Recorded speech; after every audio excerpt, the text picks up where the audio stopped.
did not mean spirit.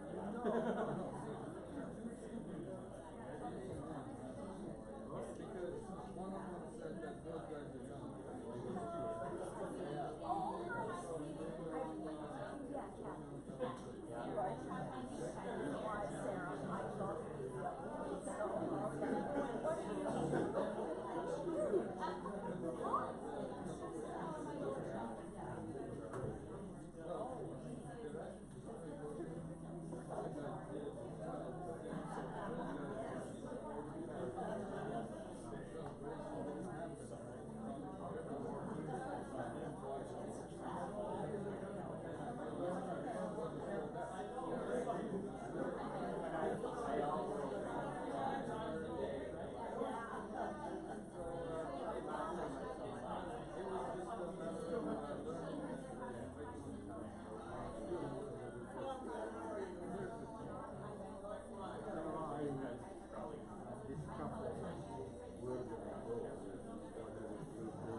One of those is mom.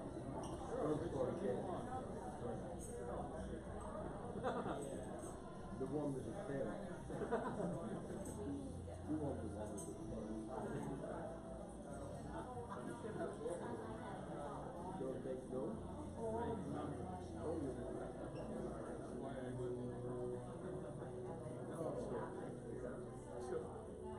Alright, good evening everybody. Welcome here. If this is your first time here, then welcome to Canvas Oak Bay. We're gonna just go into a time of worship here. So if you're able, I invite you to stand up with us, and we'll start worshiping.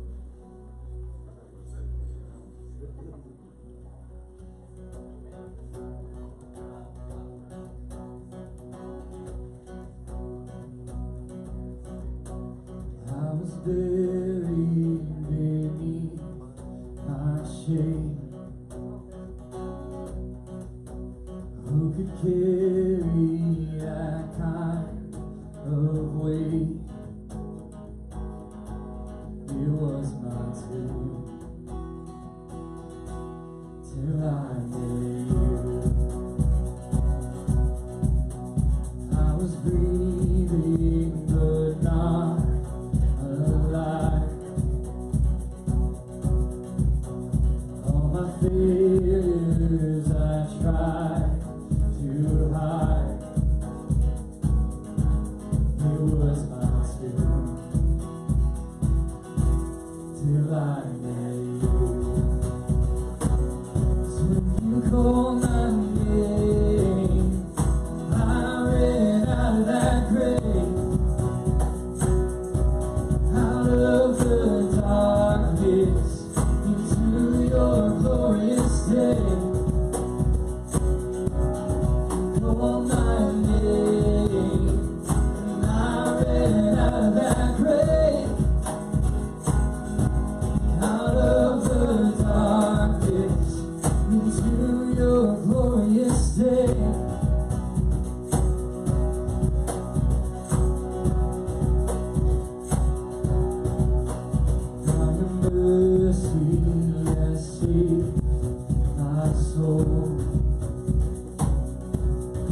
break at the weight of your glory. I needed shelter, I was an orphan, but you called me a citizen of heaven.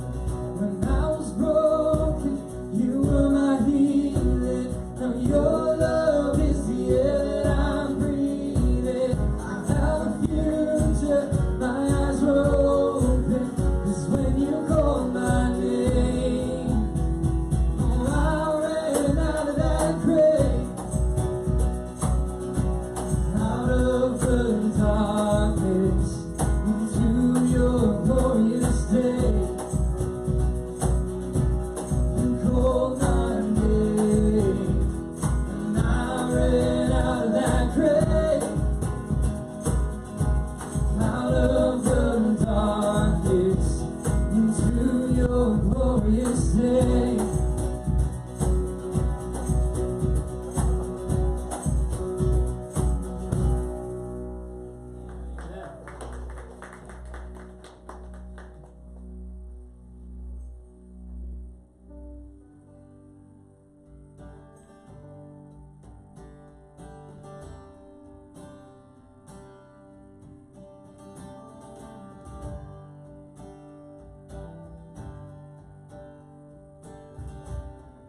Sing at your name. At your name, mountains shake and crumble. At your name, the oceans roar and tumble.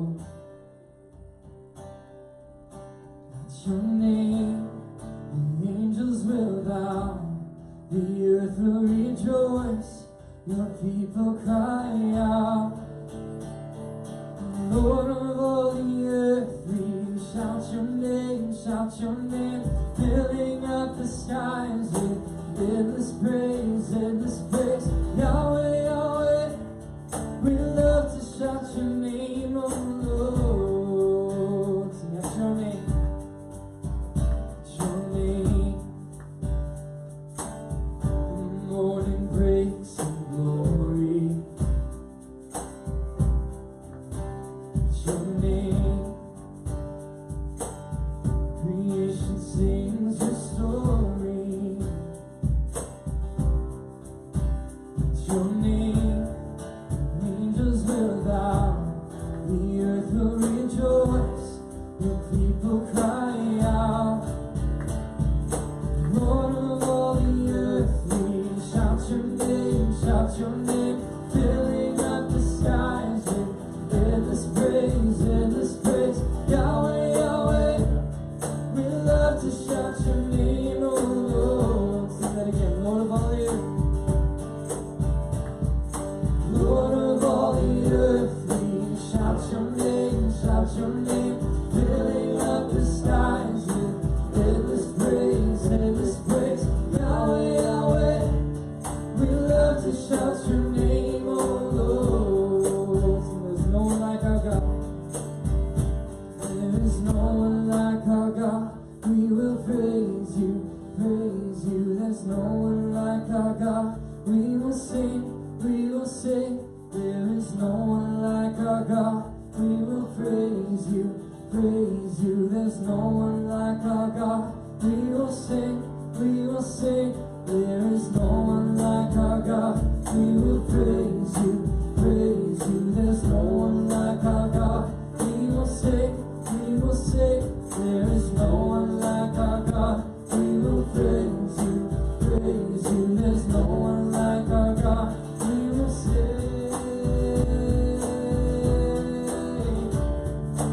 Lord of all the earth, we shout your name, filling up the skies with endless praise, endless praise. Yahweh, Yahweh, we love to shout your name, oh Lord. Oh Lord of all the earth, we shout your name, filling up the skies with endless praise, endless praise. Yahweh, Yahweh, we love to shout your name, oh Lord. Sing Yahweh,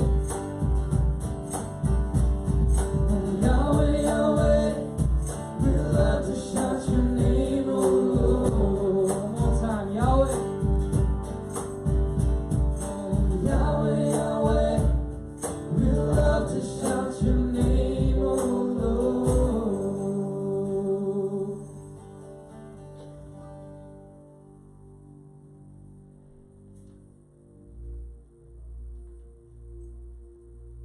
Yeah, so Father God, we thank you for today. Lord, thank you for this week that we were able to just kind of come out of, Lord. As we look back on what we celebrated last week, Lord, just want to take a moment to reflect and to thank you for the saving work that you did through the cross. Lord, thank you for the hope and the life that we have in you. And thank you that you are still at work in us, Lord. You're still redeeming us. You're still sanctifying us.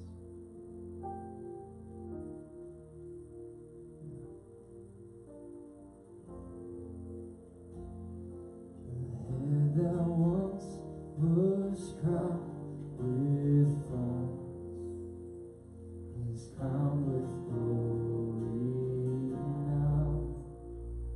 The Savior knelt to wash our feet. Now at his feet we bow.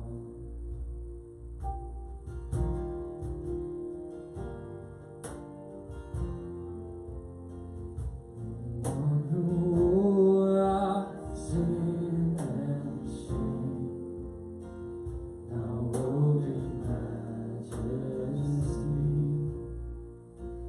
radiance of perfect love, now shines for all to see.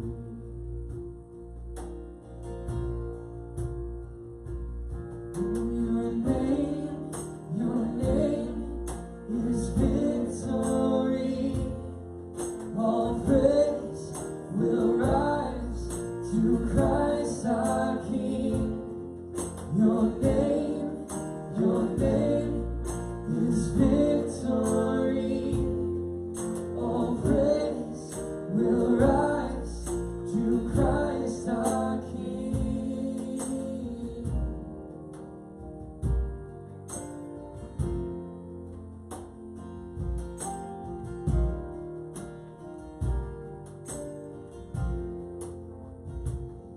Fear that held us now gives way to Him who has our peace.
soldiers washed in rain, borrowed for 3 days, borrowed for 3 days.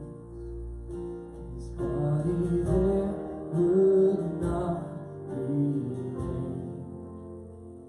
Our God has wrought the grave. Our God has wrought the grave.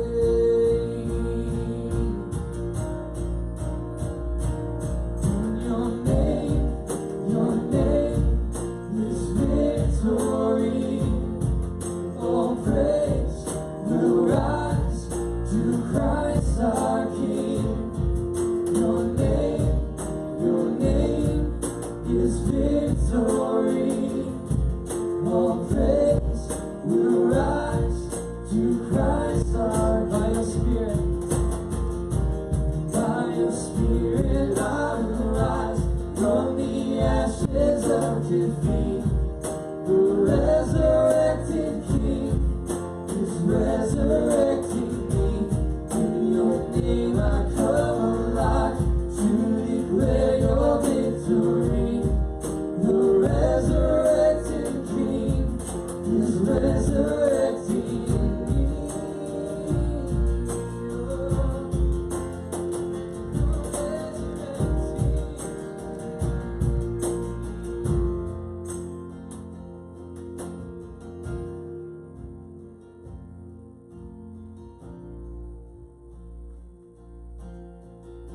Sing by your Spirit.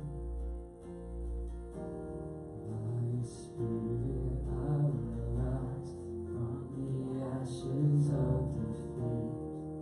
The resurrected King is resurrecting me. In your name I come alive to declare your victory.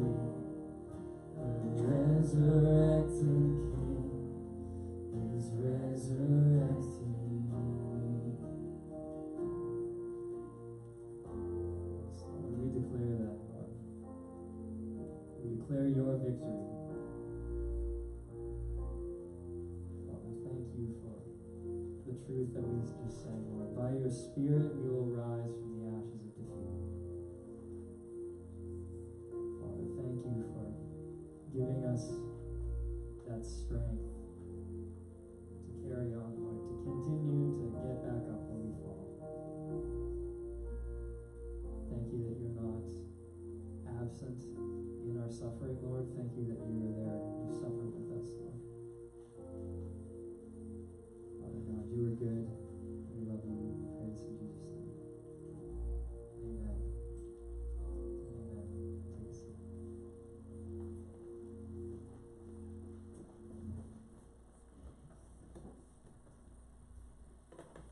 Powerful words. Let that sink in for a minute.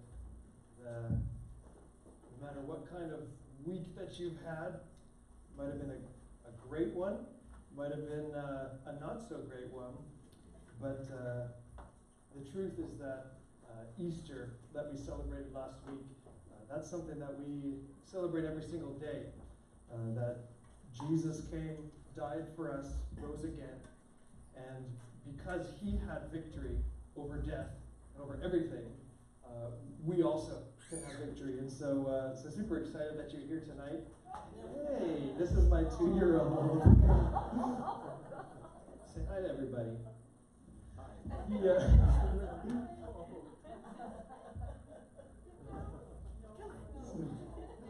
I'm sorry, I'll see you in a little bit.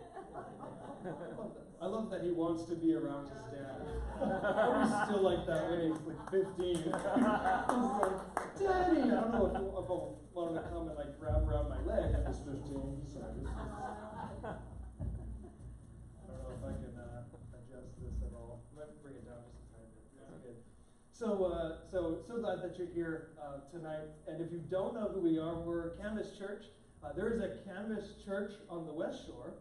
And in 2017, a group of folks started gathering here in Oak Bay, actually at the Oak Bay Beach Hotel, and gathered once a month for several months. And then last January, my family and I moved here and took leadership over that, and gathered monthly for about another year, and then March 31st, which was not that long ago, we started meeting every single week. And so we've been doing that since then, and believe that God is at work in Victoria and at work in Oak Bay, drawing people to himself and doing what only he can do.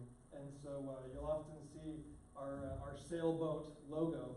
And when you see that, and maybe you still have your little gifts, Sarah and I, it took almost all of Mary Poppins Returns for us to make all of them. So that's a good 2 hours. So I hope you still have it. Just kidding. But when you see that, it's meant to be a reminder that at Canvas, both individually and corporately together as a church, want to see our lives as a canvas that we can raise up as a sail, and let the Holy Spirit be the one who fills us with life, who sets our direction, who gives us the power to move forward, and also sets the course of where we go.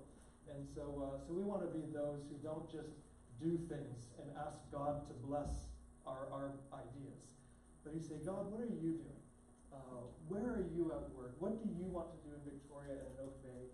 And then how can we come alongside of what you're doing and have some part in that? And so believe when we walk that way, when you walk by faith, God does in and through you things that you could never have even dreamt of on your own. And so that's what we're all about. And I hope that if you're here for the first time, or if you're a returning visitor, or if you've been here since day one, we're so glad you're here. I don't believe that you're here by accident. And so thankful for you. One of my early jobs when I was in college was I was a townie. I worked for the town cutting grass. And one of the things I tried to find, like, I didn't have a picture of the actual one that I used to use. So I tried to find, like, as close as I could get. And this is what I found. It's like a 1993 John Deere mower. And the ones we had, this actually looks nicer than the one that I drove around in. And it actually had a cab around the whole side and had windows, but it was so insanely hot during the summer that we took the outside off, and then we would drive and mow grass like that. We'd go to baseball fields and just wherever there was town property, we would go and cut that grass. And so I drive around in this thing. I'm not very mechanically inclined. When it comes to things breaking or things needing to be fixed, that's why we rent. We called our person. I was like, hey, I know we don't call you all the time. It's because we wait for things to get like unlivable. And so our fix-it guy came over and we handed him a list. And as we're handing him the list, Sarah's running up to me like adding more things to the list. She knew what she was getting when she married me, and that was not a handyman. And so I got a job as a townie, and I'm like, all right, I'm a tabula rasa. I'm like, you're gonna have to teach me everything because I don't know how to do anything like this. And so they're like, well, let's put them on some heavy machinery. That sounds like a good idea. And so they put me on that, and so I, you drive around trees and stuff, and you kind of get close to the fences, and that was my summer job. There was 3 of us, and I looked specifically for one that had the yellow deck, because that's what I remember. They called it Old Yeller. And I had this ancient one, and then the other guys had these like brand new, top of the line John Deere's. Theirs would go so much faster than mine that we would have to drive all around town, going to places that were cutting grass. And you're driving on the road. Now, this isn't like, this was before, like, I know Victoria has bike lanes everywhere and stuff. I wish they had those when I was growing up back outside of Calgary, because then I could have like been in one of those lanes.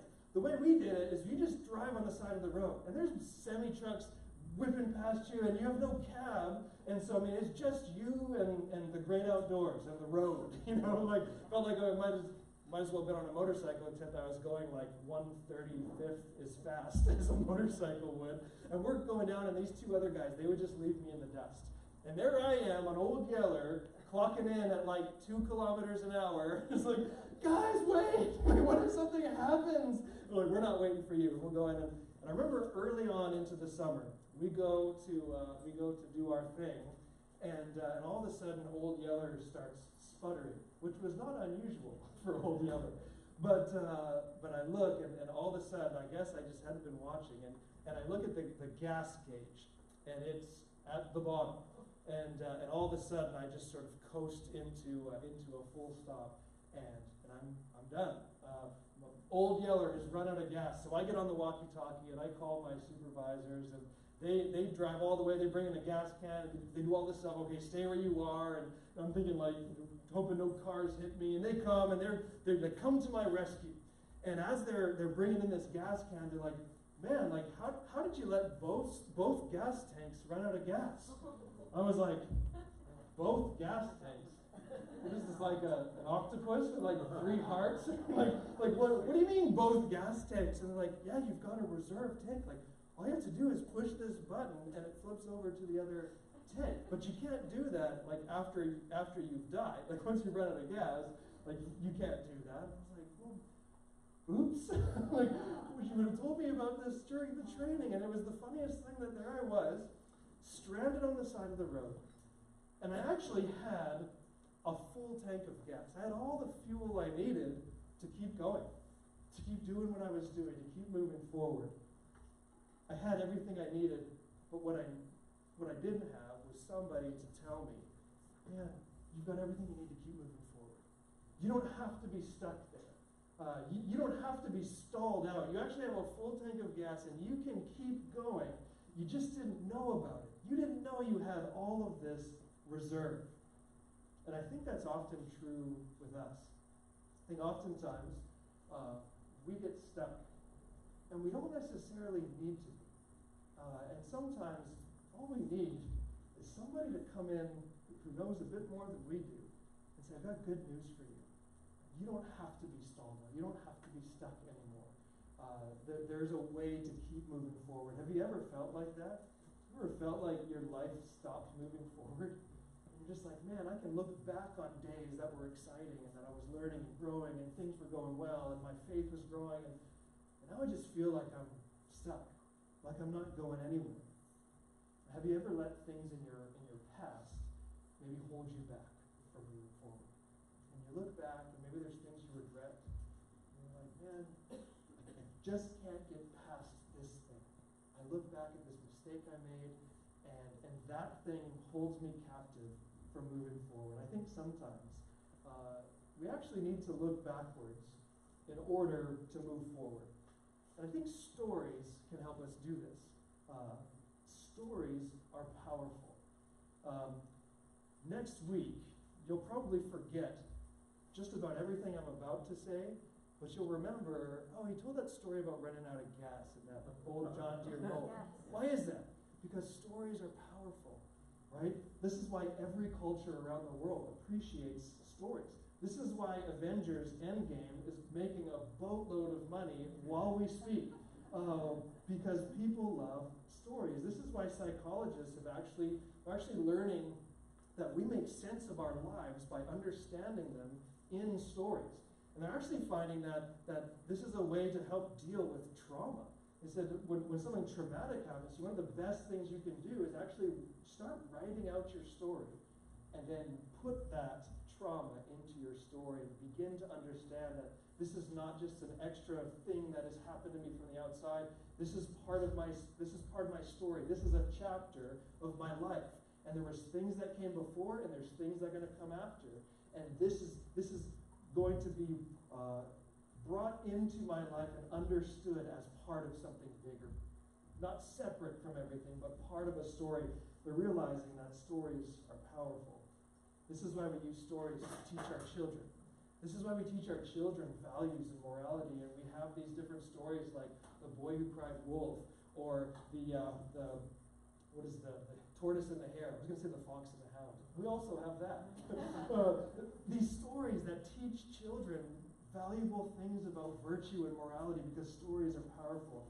And this is why the greatest teacher that ever walked the face of the earth primarily taught using parables, which are stories that focus in on a simple point. And so tonight, I want to look at somebody's story, somebody's true story, and see if that can't help us to understand our story. It's the story of Peter, somebody who was in danger of getting stuck and needed someone to help him move forward. And I actually think that Peter's story would make a great movie. And we're sort of in the age of movies, and especially young folks, the age, what they can do with movies now is so incredible. And so when I read the passage that we're going to look at tonight, I remember reading it one day and it clicked and being like, I'm starting to think about what this might look like if it was put into a movie. And so we're going to do something a little different tonight. And I want to invite a screenwriter to join us who looks exactly like me, except he wears dollar store glasses. And Becky, where are you? I want you to help me. I've got a junior director that's going to help us. And every time we do a flashback scene, I want you to do this. And I'll tell you when. I want you to just go, just like that. You know, Beckett makes me. He's a little filmmaker in the making. Oh, you can say where you're sitting. Yeah, don't worry. You don't have to come over here in the front. I'll look back to you though, and I'll let you know when to clap that thing when we're going to change scenes, because I think one of the most powerful stories, more powerful than many of the stories that we see in film today, is actually captured at the end of the book of John. Now, let me pitch to you what I see in this story. John chapter 21. John chapter 21. I'm going to read parts of this, and then we're going to do some flashbacks, because that's all the rage in movies now. You got a flashback to give some understanding to what's currently happening in the story. And so, I mean, if we're going to compete with these Avengers movies, we're going to have to do something at Coda Family. Like, we're going to have to do something cool, because like young people, you guys want to go see Avengers, and so do I. Don't tell me what happens. But we're in the age of stories. We're in the age of storytelling. And so last week we talked about Easter. What happens right after Easter? Easter is this huge victory. Everybody celebrates and knows Easter. Man, Jesus is risen from the dead, and it's like, that's the ending of the Passion of the Christ. Like, that's how you end a movie. Like, the rise of Jesus from the dead, but there's things that happen from there. That's not the end of the story. Right? From there, Jesus then goes to his followers, and his followers go to the ends of the earth, and yet there's one disciple who seems to struggle with this a little bit. And that's a compelling story to me. How do you see somebody rise from the dead and then all of a sudden face maybe some of your own insecurities with that? And so John chapter 21. It says, after this, Jesus revealed himself again to the disciples by the Sea of Tiberias. And he revealed himself in this way. Simon Peter, Thomas, called the twin, Nathanael of Cana in Galilee, the sons of Zebedee, and two others of his disciples were together. And Simon Peter said to them, I'm going fishing. And they said to him, we will go with you. And they went out and got into the boat, but that night they caught nothing. So we begin with Peter. He's a lifelong fisherman. So this is what he does. This is what he knows. When we first meet Peter, we meet him fishing. He's a fisherman. This is likely a business that has been passed on to him. Zane owns the frame store on Oak Bay Ave. I encourage you, if you need something to get framed, go to his frame store. Prestige Framing. Am I right? I don't want to name the other one by mistake. But it's a family business that Zane's family has had for a long time. And you imagine Peter is in the family business too. He's fishing. His brother Andrew is one of his fellow fishermen. And here he is, a lifelong fisherman, probably pondering the events that have just happened. Because some serious events have just happened that Peter was witness to. And he's pondering these for a few days. And I imagine, as I'm thinking through this story, that he can't get past his betrayal of Jesus. I'm thinking, how do you see Jesus rise from the dead, and in the midst of that joy, if Peter's anything like us, you start thinking, but I betrayed that man. I didn't betray, I denied that man. Judas betrayed that man, and yet when people came to me and asked if I was one of his followers, I denied him. I denied him 3 times. And Jesus knew that I would. How do you deal with that? As he's trying to figure out where his life will go from here, he gathers some of the other guys who have been part of this journey over the last 3 years that he's gotten to know. He's likely known some of them for quite some time. Galilee's not a big place. He probably knew many of these guys, especially the fellow fishermen before. But man, have they gotten to know each other over the last 3 years. And he gathers them and says, let's go fishing. Let's go back to what I knew. No, let's go back to what's familiar. After all this stuff has happened, this is a 2,000-year-old fishing boat that you can go and see in Israel. I didn't take that picture, but I've seen it twice, and this picture was better than the ones I took. And so imagine as we are going to be figuring out, okay, how do we make this movie look authentic? You start thinking, okay, these fishing boats, they're not these gigantic rigs, right? These fishing boats are fairly simple, and they dug this one up from the bottom of the water, and 2,000-year-old fishing boat, and so maybe it looked something kind of like this that Peter and those guys were in. It goes on, John goes on to describe what's happening. Cal, you can go to that next one. It says, and just as day was breaking, Jesus stood on the shore, yet the disciples did not know that it was Jesus. What a great scene. All of a sudden, Jesus is coming again to his disciples, but they don't recognize him. It starts to build the tension a little bit. And Jesus said to them, children, do you have any fish? And they answered him, no. And he said to them, cast the net on the right side of the boat, and you will find some. So they cast it, and now they were not able to haul it in because of the quantity of fish. And as the net begins to fill with fish, I imagine Peter having a flashback. He starts to have a memory. Change scene. Go for it, Beckett. So now we're gonna do a flashback. And I think this is the perfect place because as he is hauling in this fish, all of a sudden he starts to remember.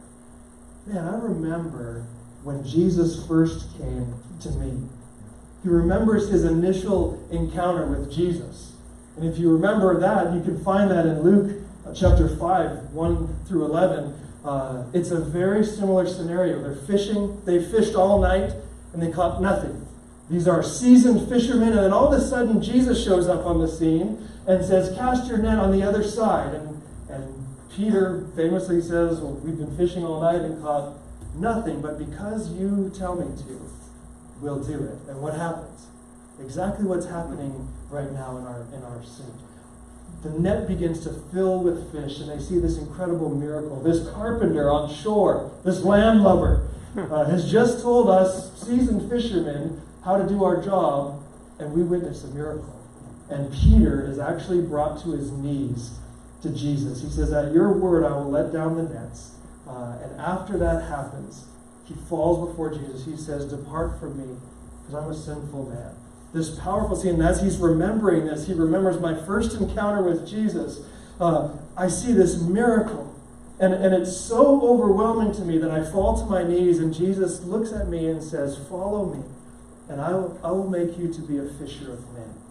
Peter, you'll do greater things than even this. And that was when Peter begins to follow Jesus. He trusts Jesus, experiences a miracle, and that was the day everything changed for Peter. And he begins on this journey. All right, Beckett, we'll flash back to present day. John chapter 21. It says, that disciple who Jesus loved therefore said to Peter, it is the Lord. We're having some deja vu. When Simon Peter heard that it was the Lord, he put on his outer garment, for he was stripped for work, and he threw himself into the sea.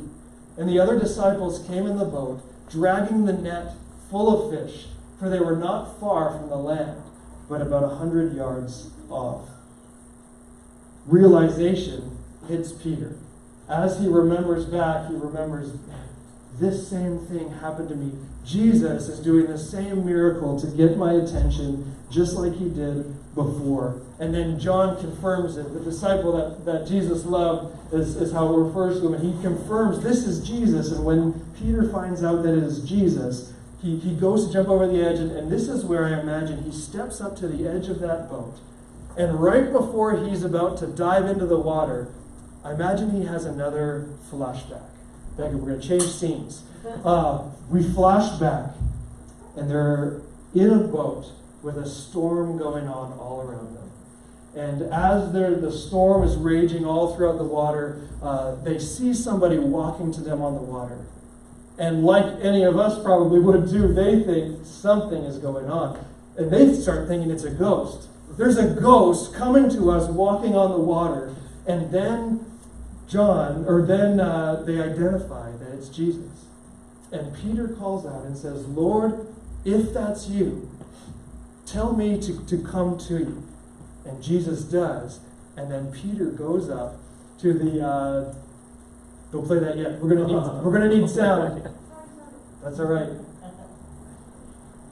Pull the sound up, and then this to get a frame of reference. I think this is a great scene for Jesus walking on the water. Do you want to put that on?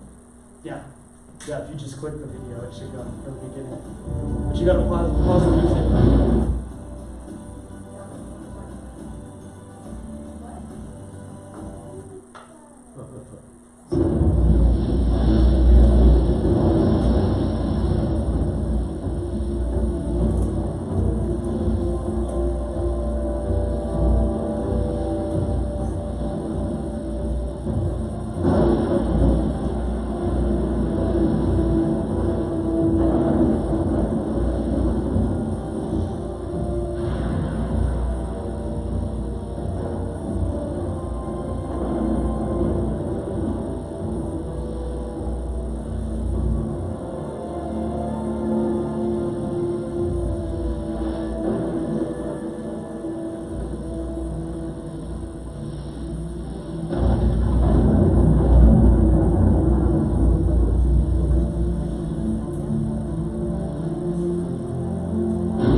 So we can flash back to Peter stepping out to the edge of that boat and then stepping over once he knows that it's Jesus who's calling him.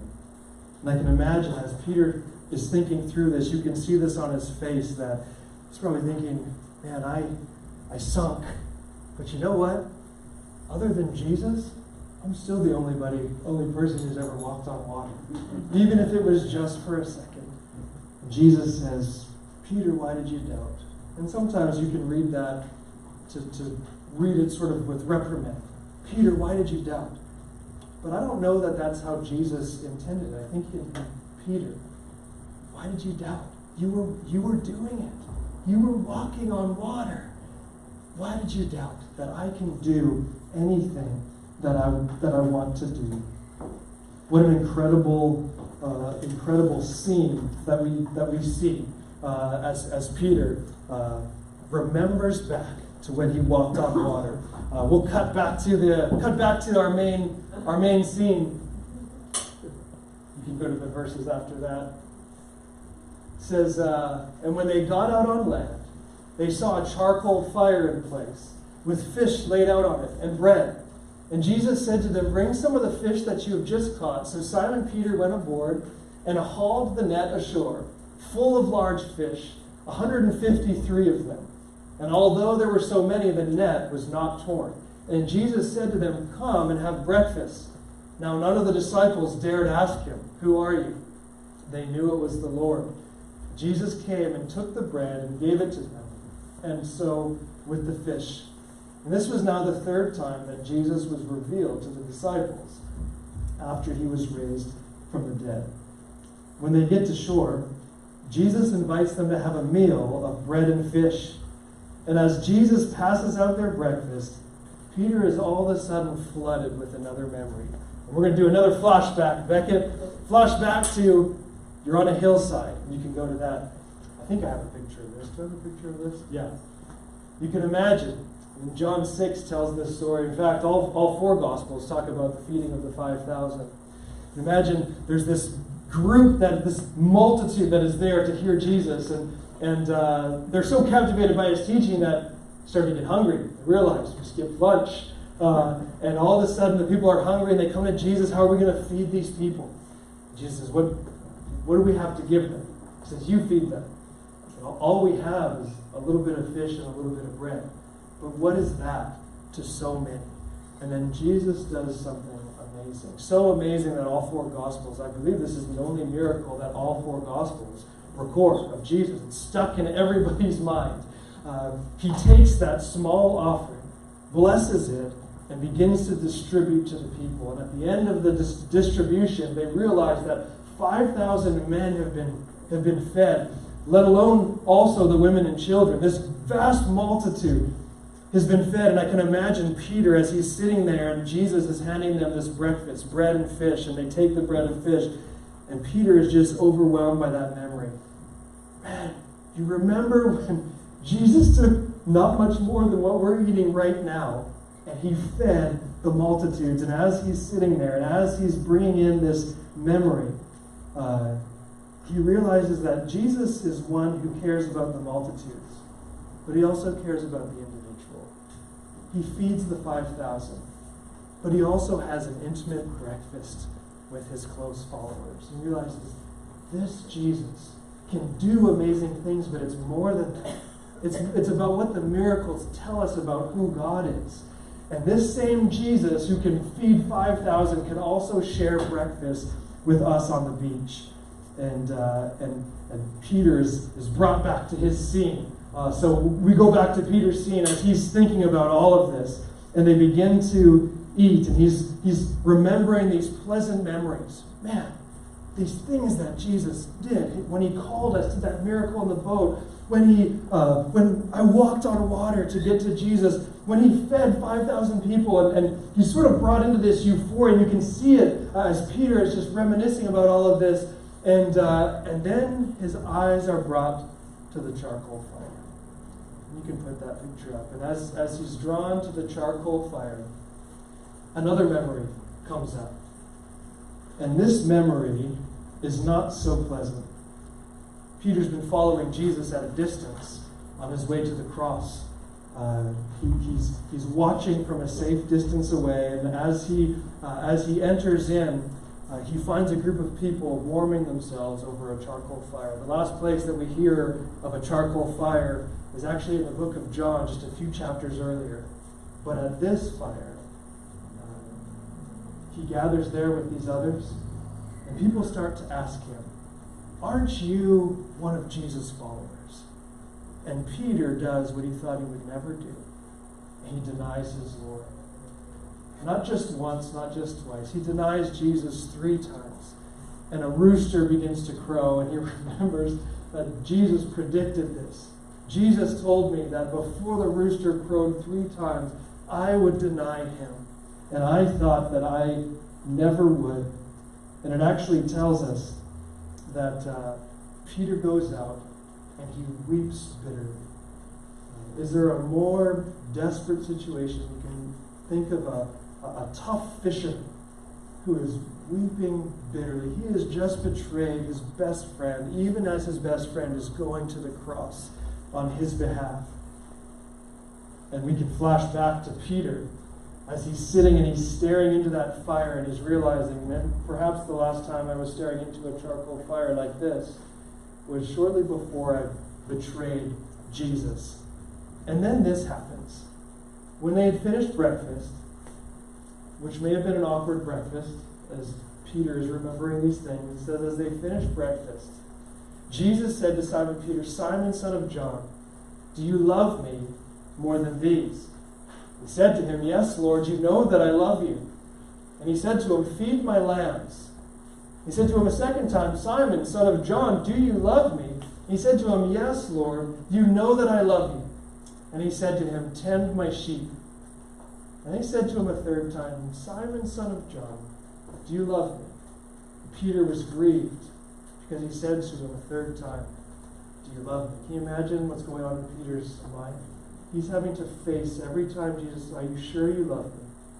Because last time you talked about loving me, you denied me in front of others. Peter, do you love me? Are you sure that you love me? Peter, are you sure that you love me? He says he was grieved and said to him, Lord, you know everything. Saying, you're Jesus, you're God. Search my heart. You know everything. You know that I love you. And Jesus said, feed my sheep. Does it go on from there? I can't remember if I go further from there. Does it? It says, truly, truly, I say to you, when you were young. Well, we'll get there in a minute. Let's go back. Peter is realizing that Jesus wants to know if he's for real this time. And it's fascinating to me to look back at Matthew 26, where he says that he would never deny him.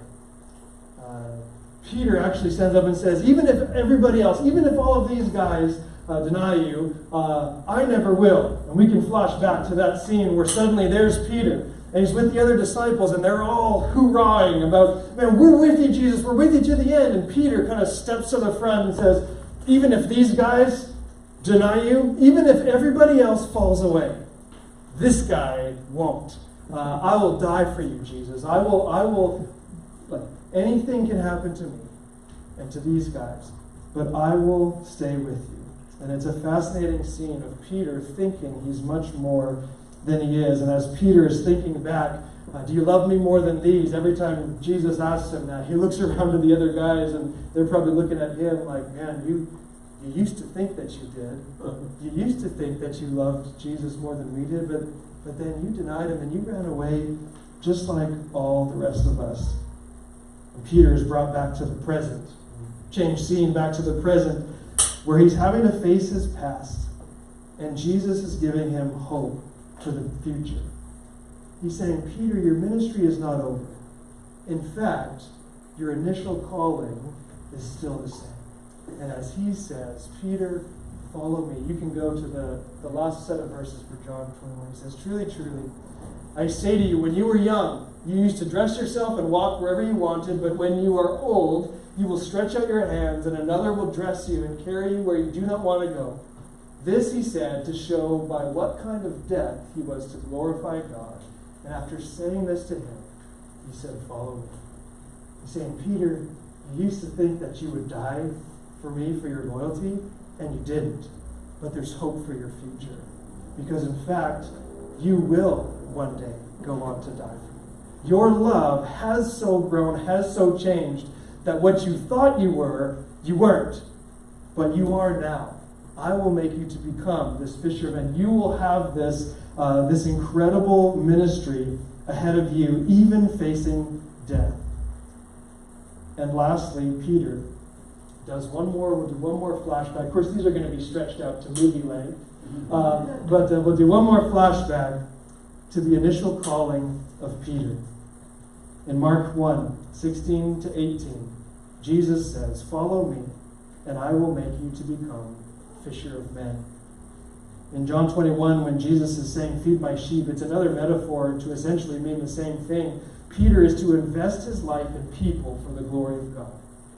Peter, you're going to be a fisher of men. You're going to draw people in to know me, to know the work of God.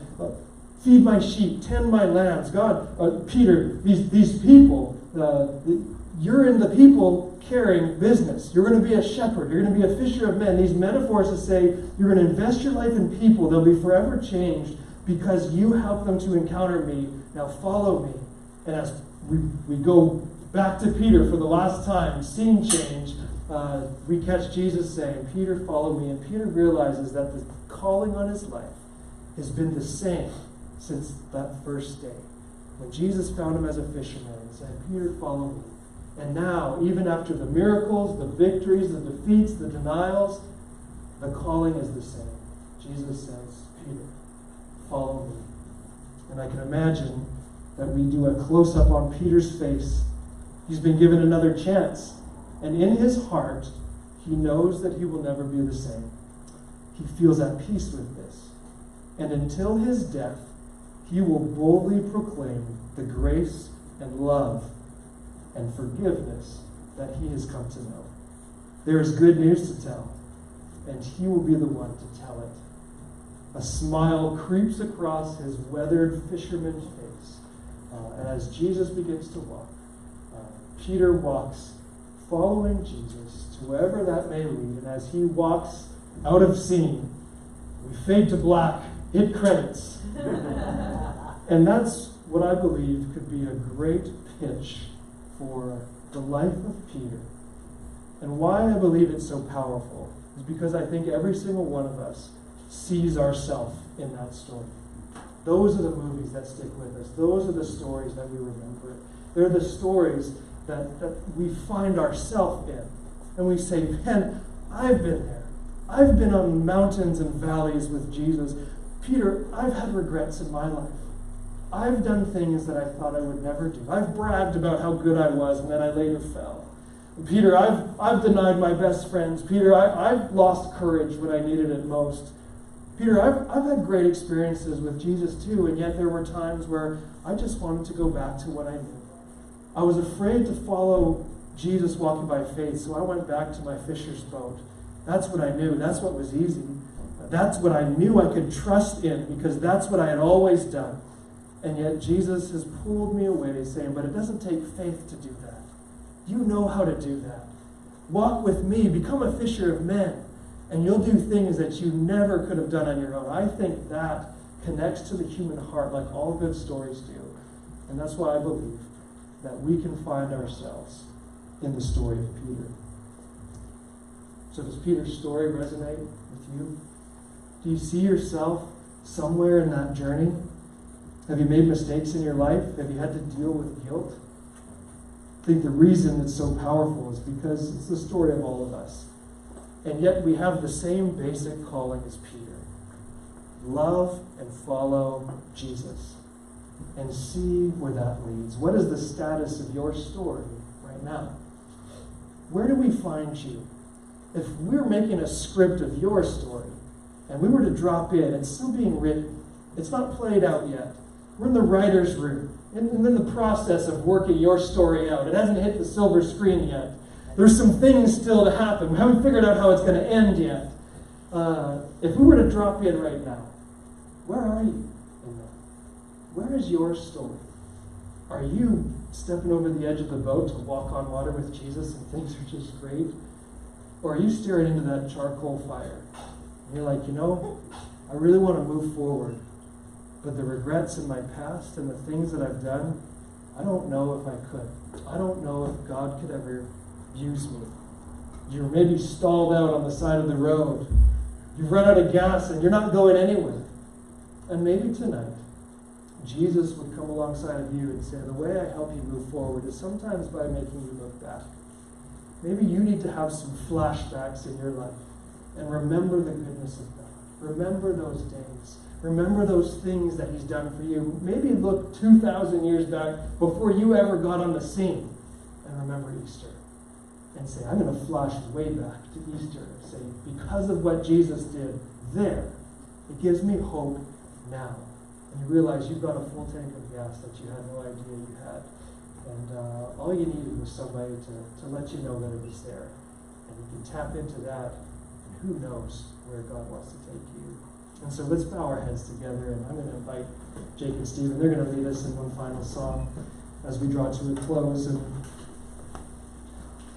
let me pray for you. One of the greatest and I think most amazing paradoxes of the Christian life is that sometimes it's by looking backwards that we finally find the freedom to move forward. And so tonight, would you look back? Maybe just even in these moments as these guys begin to play, would you look backwards? What has your story been so far? What things have happened in your life? What are some of the ups and some of the downs? What are some of the victories? What are some of the defeats? Were there days where you didn't think that you could keep going? And you were stalled out on the side of the road and you thought, I can't move forward. Maybe it's been a few weeks, maybe it's been a few months, maybe it's been years. You can say, when I started off on this journey and I first met Jesus, I was so excited. I was just like Peter. I fell on my face before Jesus and said, "Depart from me, Lord, because I'm a sinful man. I'm a sinful woman." And rather than condemn you, Jesus said, "Follow me. I'll make you to become a fisher of men. I'll do more in your life than you ever thought you would do." You might have to leave what you're familiar with, what you're good at. But you're going to see miracles as you follow me. Maybe that's how you started out. It was exciting. There was others with you on the journey. You're like, I don't even know where we're going, but we're following Jesus, and wherever he leads, man, I want to go there because I want to see miracles. I want to live that kind of life. And then slowly, we faced obstacles, and just like every human does, you made mistakes. You weren't as great as you thought you were. You weren't as strong as you thought you were. You didn't have the courage you thought you had. And maybe somewhere along the way, you even denied knowing Jesus. And now, if you're honest with yourself, you look back on that and you're ashamed and you're filled with guilt and you're wondering how you're ever going to move forward. I hope that you find hope in Peter's story. Sometimes we look at the disciples as some sort of superheroes. And if you want to see superheroes, who see the Avengers, you find real people in the Bible with real issues, making real mistakes, but also having real amazing victories as Jesus does in and through them what they could never do on their own. And so I'm going to ask these guys to lead us in this one final song. And here's what you might want to do is you may just pray. And as they play, you may just take some moments in your chair and just pray. Just talk to God. Say, God, this is where my story is. But I know this is not where you want to keep me. There's more for me. I'm not at the end yet. The end credits haven't rolled on my story yet. And as long as there's breath in my lungs, Jesus, I'll follow you. Where do we go next? Let me know. Because no matter what has happened in my past, I desire to follow you into my future. Or maybe you just celebrate that tonight and you know that God has done amazing things. As you do your own flashbacks, you celebrate the victories and the miracles, and you know you haven't been perfect, but you just worship because of what God has done for you. And if you have to go back 2,000 years, that's a good flashback to keep at the front of our minds. Remember Easter. It was the power of Easter that let Peter know he still had a full tank of gas to move forward. So as these guys lead us, you pray, you have your own time with God, you worship, and then we'll close.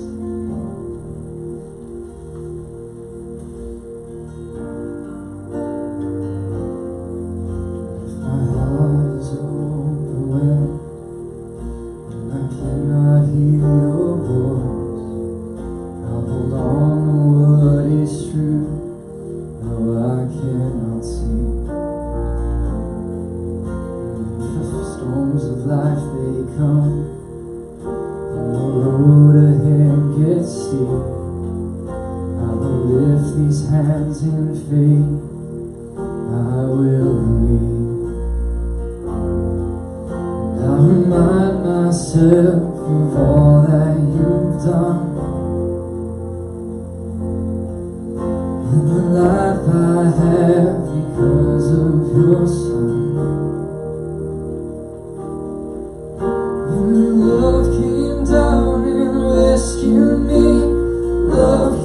down and set me free, and I am yours, I am forever yours. Mountain high or valley low, I sing out, my soul, I am yours, I am forever yours.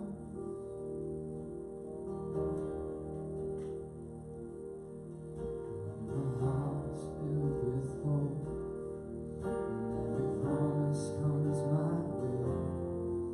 When I feel your hands of grace rest upon me,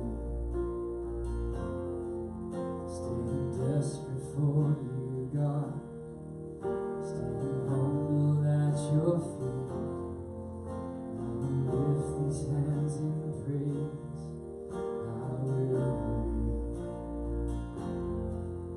I remind myself of all that you've done, and the life I have because of your Son. And love came down and rescued me, love came down and set me free, and I am yours, I am forever yours. Mountain high or valley low, I sing out, remind my soul, I am yours, I am forever yours.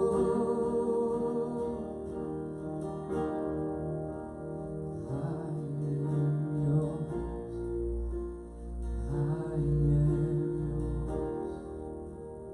all my days. Jesus, I am yours, and I am yours, I am yours, all my days. Jesus, I am yours, I am yours, I am yours, all my days. Jesus, I am yours, I am yours, I am yours, all my days. Jesus, I am yours. Oh, and love came down and rescued me, love came down and set me free, and I am yours, I am forever yours. Mountain high or valley low, I sing out, remind my soul that I am yours, I am forever yours.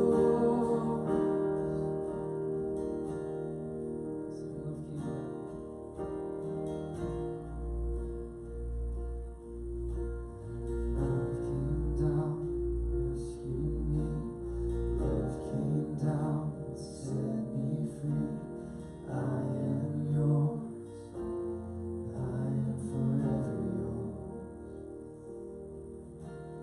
Mountain high, valley low, I sing out, remind my soul, I am yours, I am forever yours.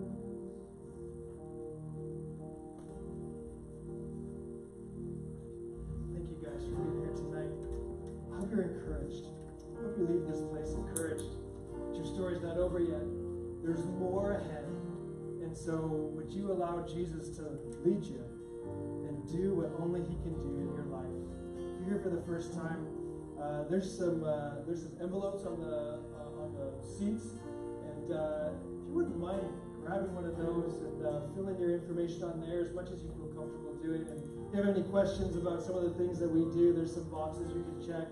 But mostly, I would just love to meet you.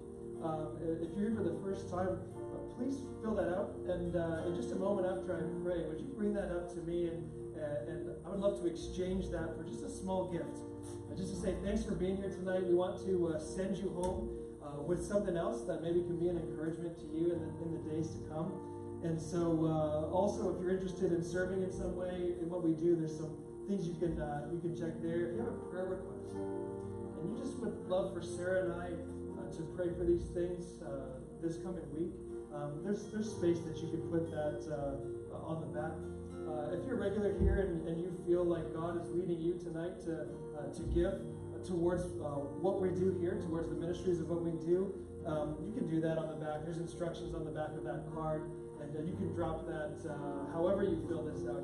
You can drop it in that box at the back middle table. Unless you're a first-time visitor, then you bring it to me because I have a gift I want to give to you. One other thing to let you know about that's coming up is Lillian, where are you? Go ahead and stand up and let me throw the details out there, and then I'll let you correct whatever I get wrong. Lillian's going to host something Saturday, May 11th from 2 to 4 at her place. And it's a book exchange, a Christian music and DVD. And if you have some things that you don't need anymore and you think would be helpful to somebody else, then it's going to be at her place. If you're a lady, get some of the ladies together and just encourage each other by sharing some of what we have that might encourage someone else. But even if you don't have anything to contribute, come and take. Right? It is a ladies' spring tea too, so it's not just to come with books or DVDs. It's just a time of fellowship, and I'll have some goodies of tea and coffee. So yeah, it's just a time to come and get together and fellowship. And if you do have any books you want to bring, but feel free to come even if you don't have anything to bring. Everyone's welcome. Yeah, if you've ever tried some of the desserts and goodies and things that Lily has made, you don't want to miss that. They're amazing. She's got a gift, and so she's opening up her home for us. If you want to get that address, you can talk to myself, you can talk to Lillian, and I'll put that out in the email newsletter as well, which if you're not part of that, you can check the box up here to be a part of that email newsletter, and then every week you'll just get an update of what's coming up and things that you may be interested in. So if you're a lady, I encourage you, May 11th, that's Saturday, 2 to 4.